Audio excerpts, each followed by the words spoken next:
And blessings to all of God's children. Let's wind this thing up today. We was having a discussion about light, inner light, enlightenment. Then I came back and did another one on the pineal gland and the pituitary gland. I did a number 3, demonstrating how the manifest organic presence of God is in us through speaking about these glands and their functions. And today, I want to finish. Yesterday, I mentioned about Jacob in chapter 28 of Genesis and him having this dream with the stairway to heaven. Let me say something here. I'm speaking of universal laws here that make sense out of a lot of things in Scripture so you can better equip yourself. Because, see, the devil, satanic force, negative forces, they know this book too. And if you don't know what's going on, it's like the vampire movies when they pull out the cross and the vampire say, you don't believe in that. And he take the cross and do his thing. The point I'm trying to make is we always want to go as high as we can. The higher you go, the better you view down at what you're dealing with. Jacob in Genesis chapter 28, he had this dream, and what I want to read to you is verse 22, chapter 28 of Genesis. This is what he did after he had the dream.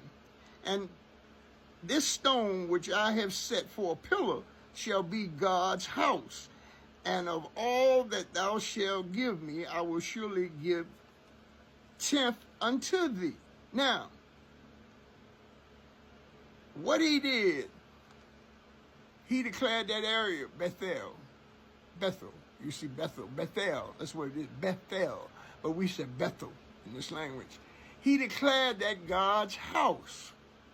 Now, from that dream, he said, surely, and he got a little terrified. You go around God, now, it's some things gonna shake in you probably you don't know it's gonna shake. But he declared it God's house. So this happened within the context of a dream. I'm just saying, use good sense here, because see, Rasta's a reality. I speak to you as real. You make your own conclusions, draw your own conclusions. It's your life. I mean, you have a divine right to believe whatever you want to believe. But what I'm saying is, such as in Matthew, for instance, chapter 1. And I'm not trying to debunk anything. I'm trying to give you understanding how understanding. It says that the name was to be Emmanuel. The name Emmanuel means God is with us. With us. I mean, in a physical way, but with us. See, when you talk about God, you got to talk about the whole enchilada. Because there is nowhere God is not. David declares this in Psalm 139, verses 7 and 8. He said, look, where can I go from your presence? If I go up in the highest of heaven, you're there. If I go down the hottest part of hell, you're there. Listen, personal testimony. Prison is the closest physical example of what hell is. I bear witness. I spent over 42 years in those dismal crypts. Now, I'm not talking about cubs now. I'm talking about places for the dead. That is the living example of what hell is. You have excellent. No, you don't have no choice. No, you can. You can be ingenious about some things. You can. Yeah, of course. I'm saying that when we talk about hell, and I'm here to bear witness with you too, while I was in hell, God was with me. God guided me through the things that I'm speaking to you about. Now, this ain't just something I picked up last week or I saw on YouTube yesterday or something like this. I'm speaking to you because this time we must know these things. But moving from Matthew, because I'm going to cover this whole book. Not only am I going to cover this book, we're going to talk about the ancient Comedians, the Egyptians, and what have you. And because everything, let me tell you something. People has grabbed this knowledge and tailored it selfish interests, cultural interests, all types of interests. But see, here's what our responsibility is, to pick through it and see what fits us and our perception and our terminology and our missions and goals and purpose for being here. The valley of the dry bones. Ezekiel, the book of the prophets. It says, chapter 37. He said, prophecy these bones. Dry bones are a sign, a symbol of the dead. We have walking dead people around us. However, the whole valley walking through the dry bones and what was going on, no, it's not a historical event. This is another example of how we can prophesy over our bones, even through ignorance. We done lost ourselves and find out first whose we are, then we find out who we are. See, because as Christ said again, I and the Father are one. Listen, you have 9 holes in the human body. 7 of them are in your head. One more time. 9 holes. 2 below the waist, 7 above your neck.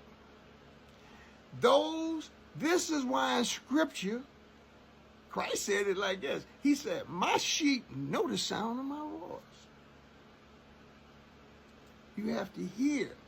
Because, see, what we see with these right here, what did he say? Until the eyes may single. He's talking about you increasing your inner light.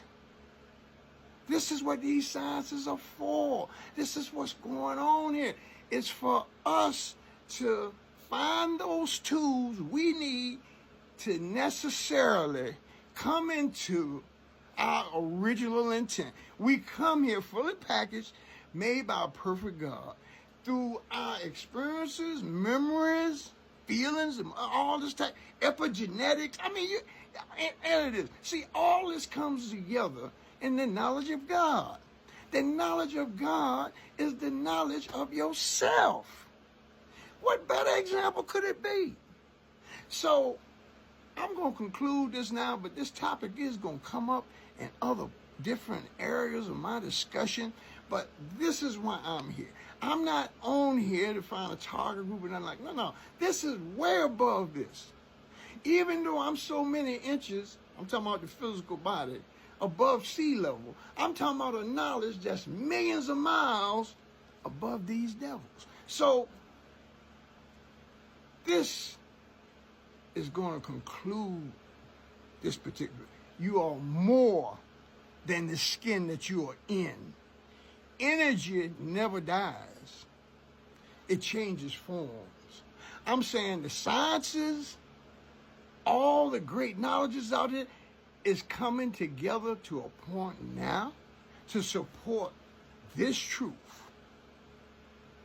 The truth is the universal laws, astronomy, as above, so below, all this, esoteric wisdom, knowledge of thought, the Hermetic truths, which is Hermes, Trismegistus, all this, we are living in a time that is coming together, and we have to be warriors to regain our righteous place and our righteous understanding of ourselves. Peace and blessings, I pray that something comes out of that, blesses you richly, and helps you find yourself.